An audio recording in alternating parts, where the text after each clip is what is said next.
Daki con la significación de es carne de mi propiedad, es carne mía, fue uno de los niños salvados de la masacre que tuvo lugar en el pueblo de Alamatago o Alhama de Aragón, siendo sus padres abrasados por las llamas del incendio o degollados por el cuchillo del verdugo. Criado por unos pescadores afincados en las orillas del lago Daki, se inició bien pronto en las faenas de la pesca. Siempre quedaba impresionado y muy emocionado por las narraciones de sus padres adoptivos y de los ancianos del lugar sobre lo ocurrido a la población de Alamatago, a la cual los payos le devolvieron su antiguo nombre de Payedura. Dotado de una inteligencia precoz, fue un autodidacta, aprendiendo él mismo a leer y a escribir. Como la inteligencia va siempre acompañada de una gran memoria, al prestar mucha atención a las explicaciones de los viejos pescadores, desde muy joven se supo uno a uno los grandes hechos de la vida de Jesús Alexandre. Al alcanzar los 20 años se llevaba a los muchachos de su edad a las montañas cercanas o a las orillas del lago y les contaba las hazañas gloriosas de los Bere y todo lo que estaba escrito y profetizado en la Biblia relativo a las dos resurrecciones de Jesús.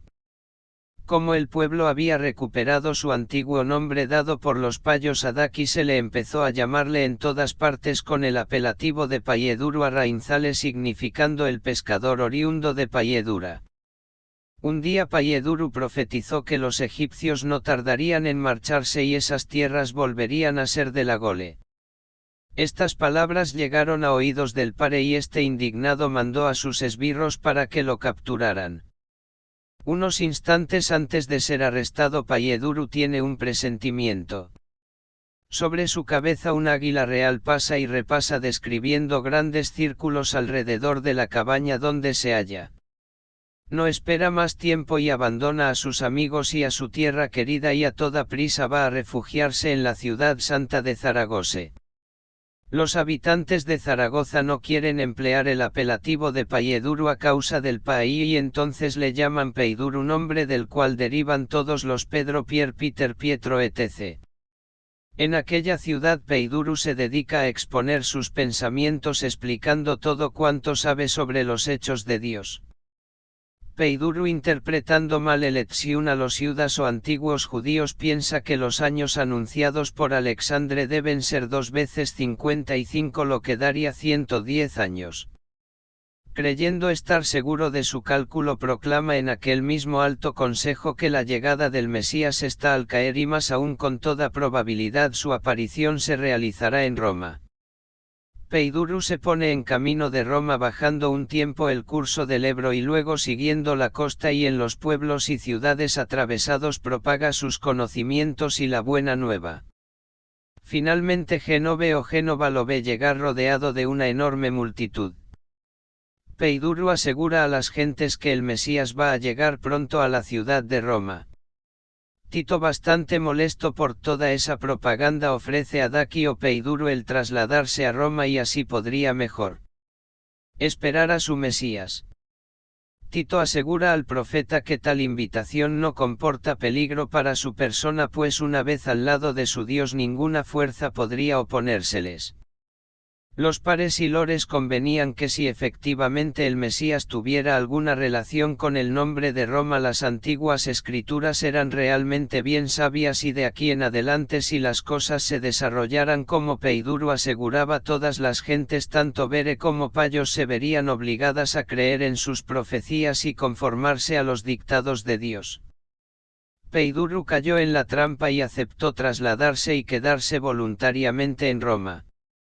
Tito no temía que ocurriese algo semejante a lo dicho por Daki, pues tenía en su poder una copia muy antigua de la Biblia, dando como límite fatal de la muerte del Mesías una fecha muy cercana a los 5555 años después del Etziun.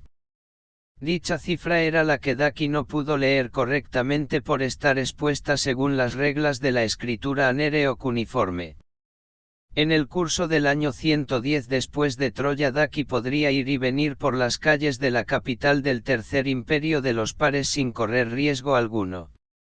Las autoridades romanas insistían que era lógico que fuera él quien debiera presenciar el milagro de la segunda resurrección de Dios. Daki quedaba así como prisionero de sus propias palabras y Tito ya no le permitiría salir de la ciudad de Roma sin probar plenamente todo cuanto decía.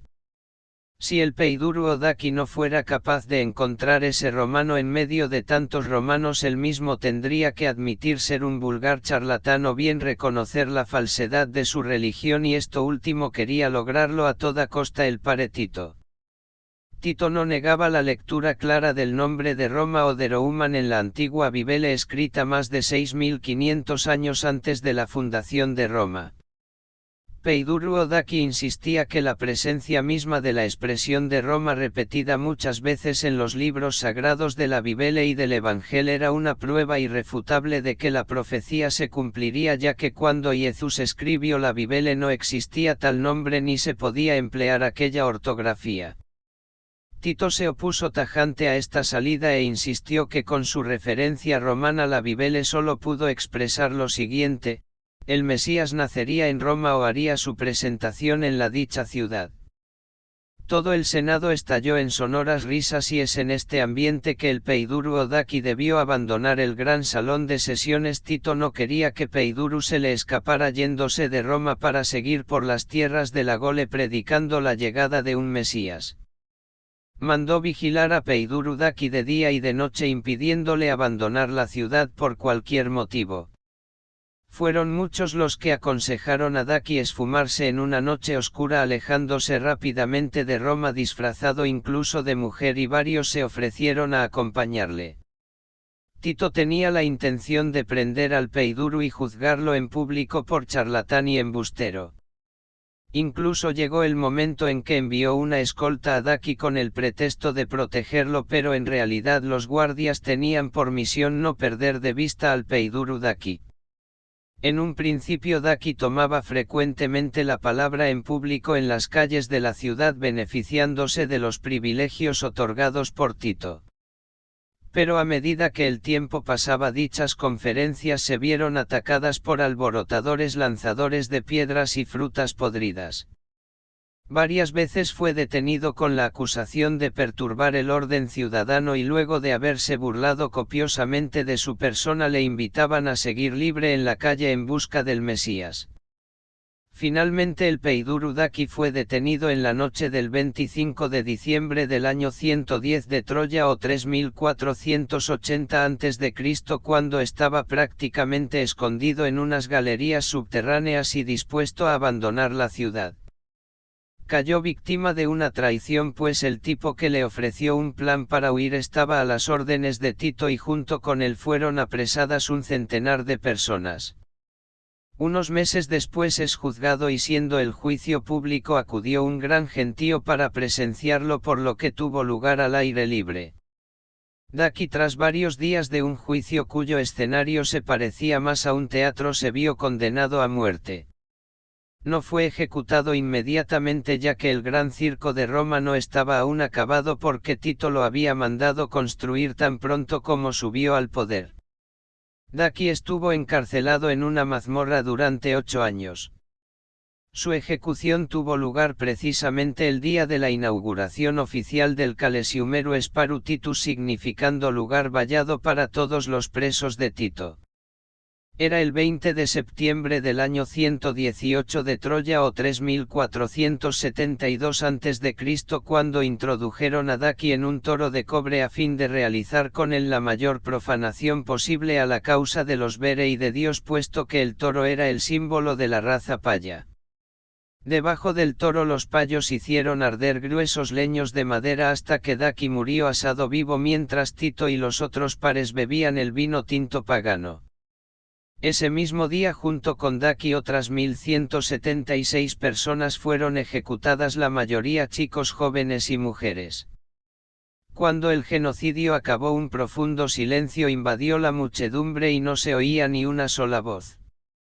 Durante varios días las gentes no salieron de sus casas. Empezó a llover con mucha furia, haciendo que las tareas y actividades comerciales se viesen interrumpidas en la ciudad. Después de su muerte, los Beres santificaron al Peiduru Daki y lo llamaron San Dakio, San Eudakio, San Eutakio, San Eusdakio, San Eustaquio, San Peiduru o San Peiduru de Roma. En todo el territorio de la Gole se levantaron eliz dedicadas al santo según alguna de esas denominaciones. Al momento de su muerte Daquio tenía 37 años cumplidos. Este contenido pertenece al libro de los Bere de Alexandre Eleazar y gracias por vuestro tiempo.